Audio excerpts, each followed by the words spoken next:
Welcome in to Quick Picks. It's Friday. It's myself, it's Che, and it's you, chat. What's up, guys? What's up, chat? Big day yesterday. Big day yesterday. Congrats, Che, as a Cubs fan. How's it feel? It feels good. It would have felt a lot better if Nico's ball right after Michael Busch's homer went like 10 more feet. That would have cashed the parlay. But all good. We advance. Playing the Brewers. I am excited.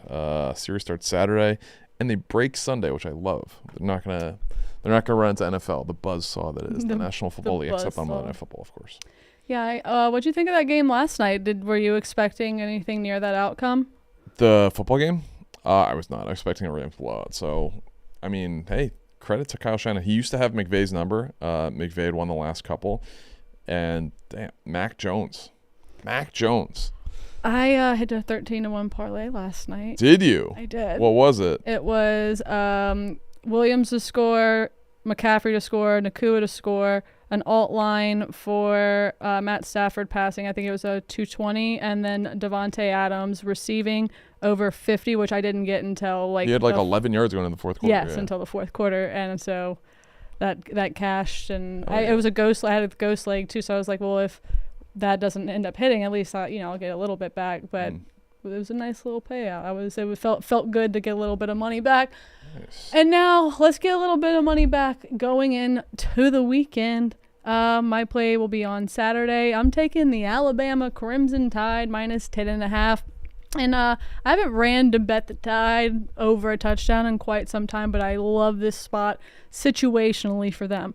They just went on the road to Athens and beat Georgia, upset City, and Georgia has not been beat at home since 2019, which is crazy. Long time. Usually, that calls for a letdown game when they come back. However, they're playing Vanderbilt, who's unbeaten. Diego Pavia, he's great, don't get me wrong. However, if Kellen DeBoer has learned anything from Nick Saban, he's going to have these guys seeing red, because Alabama went up to Vandy last year and Vandy upset them. Field rushed, goal post is taken down. They're bringing it down Broadway. I mean, Pavia's been talking shit all week. I think this is a prime spot for the Tide to absolutely make a statement. And Ty Simpson looked great in Georgia. I think a home game and a spanking of Vanderbilt is in order here. And also Brandon is on it, and I think T-Bob's on it too. We talked about it on FS1 this morning. We all are kind of in agreement. So if this blows up in my face, you can blame the #1 college football expert. I am in the W tonight. WNBA finals tipping off tonight. We got the Aces. We got the Mercury. I am going with the girl Satou Sabally. Over 1.5 3-pointers made.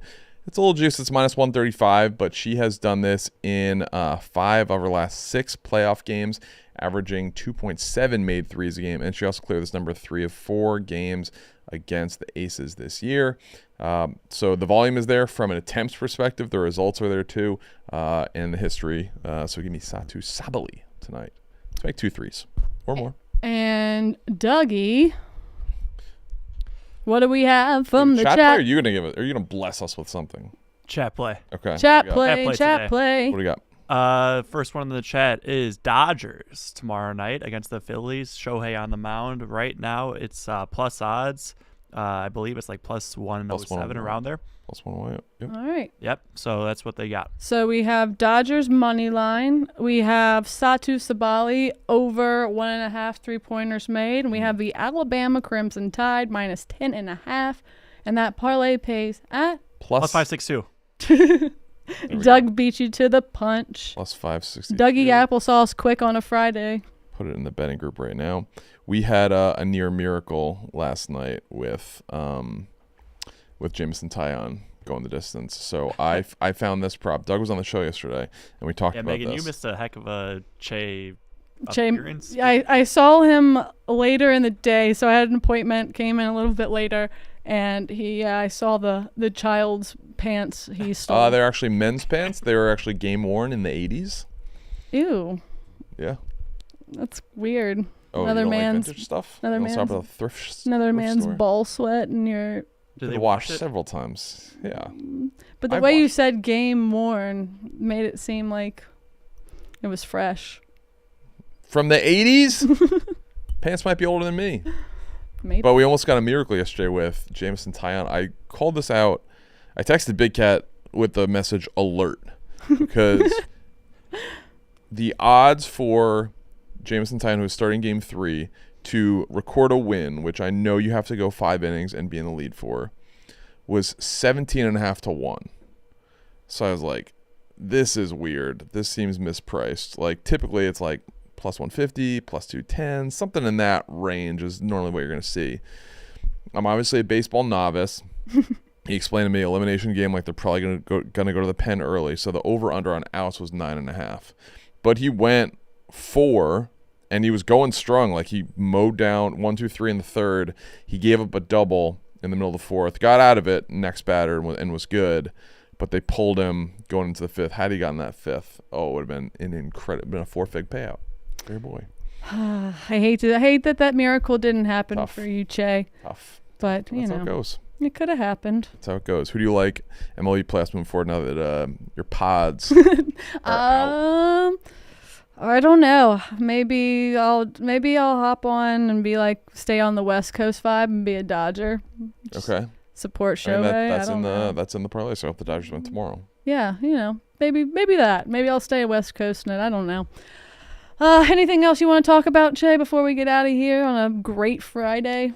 We have something cool that we're going to be doing where there's going to be a Barstool Game of the Week. Game of the Week. Have you seen this? I have, and I know that if people tweet their slips with the same hashtag as us, they have a chance to win $1,000. So I don't know if this has officially been announced yet, but I was told by McCarthy. So we can say it. I believe so. All right. So if you do a same game parlay for Commanders Chargers, which is a 4:25 Eastern, 3:25 Central game on Sunday, if you do an SGP and you hashtag Barstool GOTW for Game of the Week, I would assume you have to tag DraftKings in that as well. Do all the stuff. Just then you're entered to win. Entered for a chance to win $1,000 in bonus bets. Yep. Which they're going to give away every Monday to 5 people from the at Barstool Gambling account. So that's pretty sick. So we're all going to put out parlays for that game. That'll be fun. I got to do some research and put some stuff out for that game. But yeah, stay tuned for that. That'll be really cool. We're all gonna. I think everyone from the office is going to be in with their own version of the parlay. So it's going to be exciting to see how different they can become, or how if someone comes up with the same parlay, they put it out before someone else. Like if there's going to be any finger pointing that people stole the other person's parlay. So this is a company-wide initiative. There are 4 people I would pay extra close attention to on this, outside of normal people that handicap NFL. Ken Jack for the Chargers, Shane, PMT Shane, Chargers fan. PFT has been very sharp on the Commanders, and then Nate pays more attention to the Commanders than most. So good, good looking out, Jay. I would pay attention to those people. I'm going to see what their picks are and see how that goes against what I'm thinking, and maybe even consult with them. Well, that sounds good. Any plans for the weekend? I'm actually going to Notre Dame tomorrow. Oh. Which I'm excited about, but I'm also a little bit bummed about because it's going to be similar time as the Cubbies game, so I'm going to have to follow remotely, but I'm going to Notre Dame, Boise State, which should be fun. In-laws are in town and big Notre Dame fans, so going to that, and then Sunday, just football all day. How about you? Just a bunch of hanging with the fam, football Saturday, football Sunday, probably cook something good, probably clean a little bit. Just a normal weekend at the house. We love you guys.